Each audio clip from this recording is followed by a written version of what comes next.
Today marks the winter solstice in the southern hemisphere. It means the shortest day and the longest night of the year for Australia. But if you think it's cold where you are, and it was -7 here in Canberra today, spare a thought for the Aussies working down, though, on our research stations in Antarctica. Joining me live now from the Casey station is the leader there, Andy Warton. Andy, you've even braved the cold going outside for us today. Give us a sense of what it's like there today. It's like Christmas here today. There's a real sense of achievement, a real sense of gratitude and a sense of celebration. And we're able to do this interview from outside because it's Antarctic perfect. It's only -10.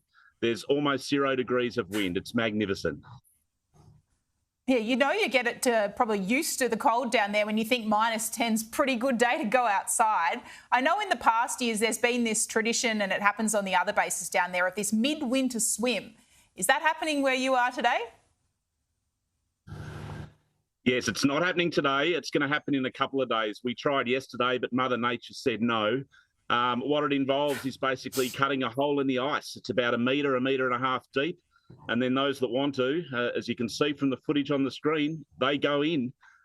It's a 30-second maximum. Not everyone makes it to 30 seconds.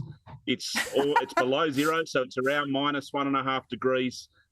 It's brutal and it's exhilarating. Andy, how long have you been working down there at Casey now, and what is a day in the life like for you? Yeah, look, some of the troops here have been down here since November last year and others since March. A day in the life every day is different. You're dictated to by the weather. But, you know, we're so busy. We've got people from all walks of life on station, 32 Australians, 1 New Zealander, and we're a real tight team that's always engaged. How do people cope with the cold and the extreme weather and the darkness? It doesn't look too dark there now. Does it ever get completely dark for the entire day, or are you lucky you're up far enough north? Yeah, we're lucky at Casey in that we've had a few hours of daylight each day recently. Some of the other stations have had 6 weeks of darkness.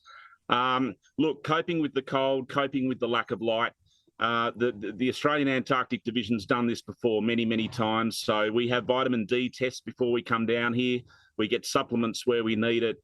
We're very well educated on the importance of sleep and routine. And, you know, most importantly, we look after each other as a team, as they do on every station. And that's the answer. That's how we get through the cold and we get through the dark.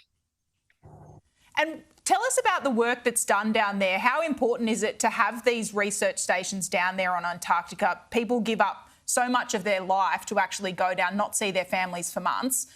How important is the research that's down there happening? Well, you know, at this point in where we're at in time, it's more critical now than it's ever been. And the work that goes on, not just at this station, but our other Australian stations, and indeed right across the continent, it's absolutely critical work. And the winter stations in particular, whilst we don't do as much of the science as they do over the busy summer period, we keep the stations alive and we keep that link in the chain constant. It's just such critical work. And you know, we say thank you to all those that devote themselves to this sort of work as a career, and also to the family and friends who let them come down here. Andy Warton, Casey station leader down there in Antarctica, braving the cold. If anyone thought they were cold in their house here in Australia, I think you might have to think again. Thanks so much for your time. I really appreciate it today. Good on you. Take care. Thank you.